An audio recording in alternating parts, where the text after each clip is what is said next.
Every morning, before the sun had fully risen over the quiet town of Millbrook, Daniel Hayes would walk past the old bus stop on Elm Street.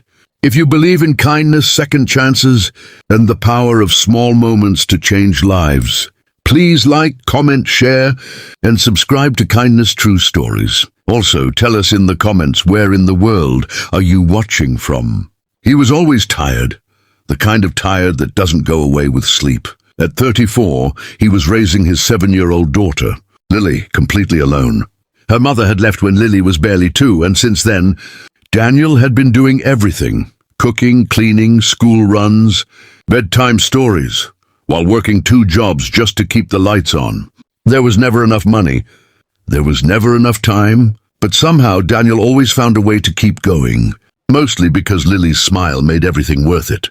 It was on a cold Tuesday in November that he first noticed the woman. She was sitting on the bench near the bus stop, wrapped in a worn grey coat, her silver hair tucked under a faded hat. She had a quiet dignity about her, something that made her stand out from the noise of the world around her.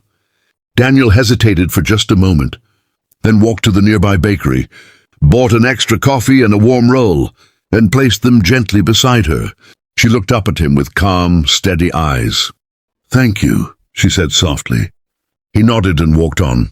He told himself it was a one-time thing, but the next morning she was there again. And the morning after that, without quite deciding to, Daniel made it part of his routine: coffee, a warm roll, sometimes a sandwich.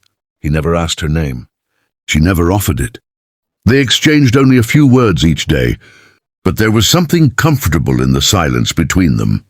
Lily sometimes walked with him on school mornings, and she began waving at the woman like an old friend. The woman always smiled back warmly, her eyes soft and kind. Weeks passed. Christmas came and went. Daniel was struggling more than usual. The heating had broken down in their small apartment, and a medical bill had wiped out his savings. He didn't tell anyone. He just kept going the way he always did. He still bought the coffee every morning. On Christmas Eve, he even wrapped a small scarf in brown paper and left it with her breakfast. She held it gently in both hands and looked at him for a long moment. "You are a very good man, Daniel," she said. He was surprised she knew his name. He must have mentioned it once, long ago, and he just smiled and waved it off.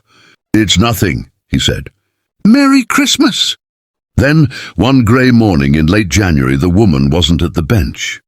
Daniel waited a few minutes, left the coffee and roll anyway, and walked to work with a strange heaviness in his chest.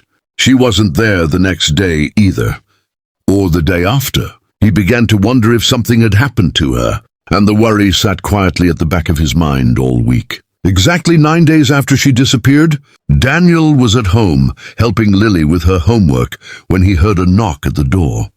He opened it to find 2 men in sharp suits standing in the hallway.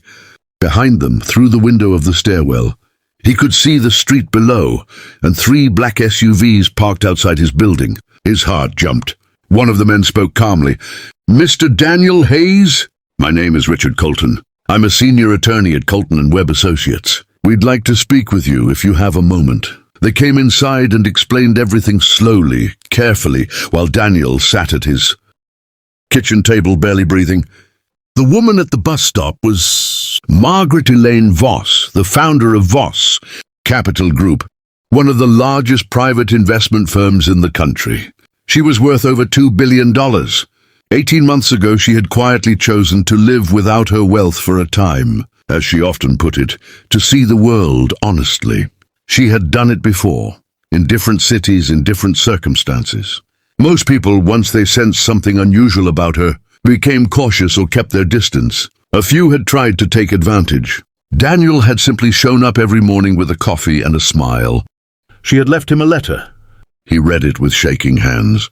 In it, she said she had seen many things in her long life, but few had moved her the way his quiet, steady kindness had. She had done her research on him, his job, his situation, how he was raising Lily alone with so little. At the end of the letter, she wrote that she was paying off his debts in full, setting up a college fund for Lily, and offering Daniel a management position at one of her companies if he wanted it. You never once asked for anything, the letter read.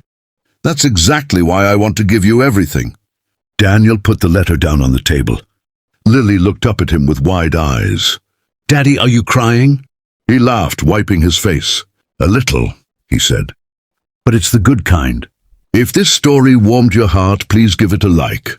Share it with someone who needs to hear it today. And subscribe to our channel, Kindness True Stories, where we bring you real moments of humanity that remind us all what truly matters.